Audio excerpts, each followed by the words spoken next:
Hello and welcome again to Baku Briefs with Earth Now Media, communicating impact for climate, nature, people and development. New day, new inspirations. We bring you freshest content from Baku with our live interviewees and guests who are sharing with us about the change making they're doing in the world, the transformation they're delivering, and why it's important to keep hope alive. And joining me today is the amazing Edwin Namakanga. Welcome, Edwin. Thank you so much, Paul, for having me on this show, the Art Now Media. I'm so happy to be here. I'm looking forward to share. Of course. I mean, anything to amplify and support the grassroots people and leaders like you are doing the amazing ones, with the communities and really calling for resilience and adaptation. And we'll be talking about that. Could you tell us about, of course, where you come from and the organizations that you are affiliated to back in your... So I'm called Edwin Namakanga. I'm a climate justice advocate from Uganda, and currently I'm working with the Agape Coalition, and also I have a small initiative called Welfare, which focuses more on the climate migrants, and it started in the eastern part of Uganda and still moving on, because this aspect of the climate mobility is not given enough space in this discussion. So you find that there is still a gap about the climate mobility issue happening in the vulnerable communities. And then about Agape Coalition, this is a coalition of young climate campaigners, but mainly focusing on the adaptation finance. This being the COP29 being the finance COP, then we feel that this is our time to advocate for adaptation, for upscaling adaptation finance. 3 weeks back, we had a Europe tour with Agape Coalition, and we started our tour in France, Strasbourg, in the European Parliament, whereby we are going to have a couple of bilateral meetings with the members of the European Parliament, especially from the Green Party, trying to share what climate realities we are going through back at home. If you look at the floodings happening in Kenya, Uganda, if you look at the prolonged drought issue, the dry spells which lead to food insecurity, water scarcity is happening, and realize that all these people all these politicians in their positions, they rarely listen to activists, or they rarely listen to people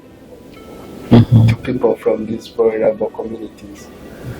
So from there, we also met up with some of our colleagues, went to London to meet up with organizations.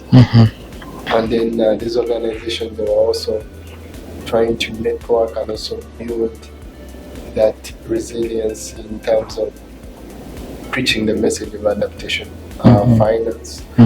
And then it's been really tight schedule for the past month, whereby we had a lot of meetings happening almost in 6 countries across Europe. Back to back? Yes. Wow. That is amazing. And I just wonder, of course, it takes a lot of sacrifice for you to even leave your country, continent, and go across Europe for these 3 weeks. I'm just wondering, what has that taught you as a person, as an advocate? What lessons have you had, and maybe tied to that, what are some of the achievements that you've also seen in terms of creating that awareness and reaching out to communities that don't necessarily know these things are happening? So what has the experience been for you, and then what are some of the lessons that you've had? So some of the experiences, I think you can also connect with what I would say is that it's kind of hard for us to meet the politicians back at home. But then at the European Parliament, it was very easy. It was my first time being there, but it was easy that they listened to us. they aligned with our message. Even there's a time when we spoke to one of the members of the European Parliament, and she became emotional because she was feeling what we are going through. She connects with you guys. She connected very well, like what we're going through. And some of the benefits we have achieved so far is that the people we met during our tour, it's been easy for us because we are having set up meetings here at COP29 in Baku, whereby we talk more with them and also meet the country, the party, let me say the negotiators of a certain country, so that we share our position paper, so that they get to understand what really we need as an African continent or as global South countries. The situation here at COP29, like what I would say from the negotiation rooms is that the new collective quantified goal, right now the discussions and negotiations are currently slow, whereby every the global North states and also the big corporations, the big fossil corporations, they're just pointing each other, they're just playing some tactics like pointing each other, trying to play the blame game. Yes, you're responsible, you're supposed to contribute this. So they're just debating on that, not minding about the lives of the people in the vulnerable communities who are facing this reality every hour, every minute, every second.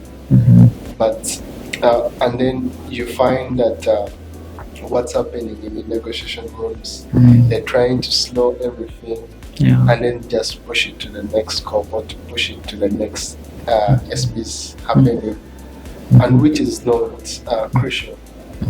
We all know this COP29 is a climate finance COP, so we need real action because the science is clear that we shouldn't exceed the 1.5 increase, but we are seeing the extreme weather events happening and it's negatively affecting the lives of people. And the truth is, if we don't finance this, climate migration is about to skyrocket and continue across communities, across countries, across regions, right?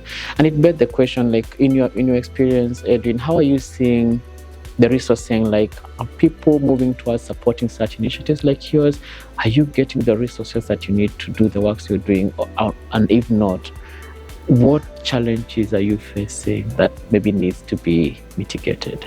So currently, I'm not yet getting resources. I'm just doing it on my own, whereby I empower the locals in that community by renting a piece of land so that they can do farming. Because renting a piece of land is not expensive according to us, but I remove my own individual money I rent for them, and then they can be able to sustain their lives over time. So that's what I've been able to do as for now. But of course, if there is anyone out there who would like to support this initiative, I only welcome you to come and get involved as we address this climate mobility issue. Yeah, and definitely, like you see in the case of Edwin, these are change makers who are using the little they have from their own pockets and supporting the important work of climate migration, adaptation, and ensuring they can actually do something about this catastrophe, because it's hitting now, it's hitting the communities, and we know there are partners out there. I applaud the efforts being put by IOM, for instance. I applaud the effort being made by the UN. But the truth is this: these youngsters, these change makers, are doing much with less. So if you can put a bit of your resources and contribute to the initiatives, we can change their countries, we can change their communities, we can change Africa and actually abate the issue of climate migration through taking climate action and actually solutions for our landscapes. And I hope we get this support actually to communities like Edwin. Edwin, I know this is a climate conference, like you said, these are the last two questions I promised. I wonder how you're reflecting about the future of climate, biodiversity, and finance coming out of this COP. Biodiversity and finance, how would you reflect on that?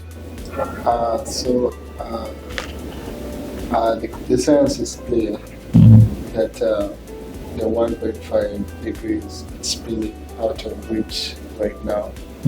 If you're to see what's happening, we're just like at 1.2 or 1.3 degrees Celsius. But we are experiencing all these extreme events happening over time. But we need real action because climate change issue is a global issue. I'll give you an example of a boat. If a boat and then this side it's the north, this side it's the south. If there is a hole in the south, definitely the boat will sink. So that's why I emphasize the leaders, everyone in their capacity to have a role to play to make sure that we achieve we get that climate justice we need. I like that example, like a simple story of a boat that actually on hole on one end will make the whole thing top one sink. So if we assume we're not going to support because it's not affecting us, it will actually affect us in the long run. So let's use the example of this boat story and see the needed action. If it's not affecting you, does not mean it will not affect you in the long run. We need action here and now. And Edwin, as we conclude, of course, I've been inspired by you and I like your stories. It's speaking from the heart and inspiring what you've been able to do in your own ways. That is your camera. And I want you to just inspire someone in the world. What should your message be to anyone, whether world leaders, the communities that are suffering and affected by the climate crisis, the people that are finding it hard to even fend for themselves amidst the struggles of farming and everything? What would your message be to them? So my message to everyone across the world, no matter you're young, old, or in middle ages, is that please do whatever you do in your capacity to create change you want to see in the community. Because we clearly know that everyone in their own profession, they are teachers, they are lawyers, they are politicians, they are activists, they are scientists. Everyone has a role to play. If I'll give an example of the role played. If the IPCC report is drafted by the scientists, the policymakers and scientists, it will be upon the teachers to teach the young people or the other people to learn more about the IPCC report. And then it will be also among us, the activists or advocates, to advocate for what is right to keep the 1.5 degrees Celsius to keep it below the 1.5 degrees Celsius. So you have a role to play in achieving the climate justice, or you have a role to play in making sure that we do what is right for our communities because we suffer the most.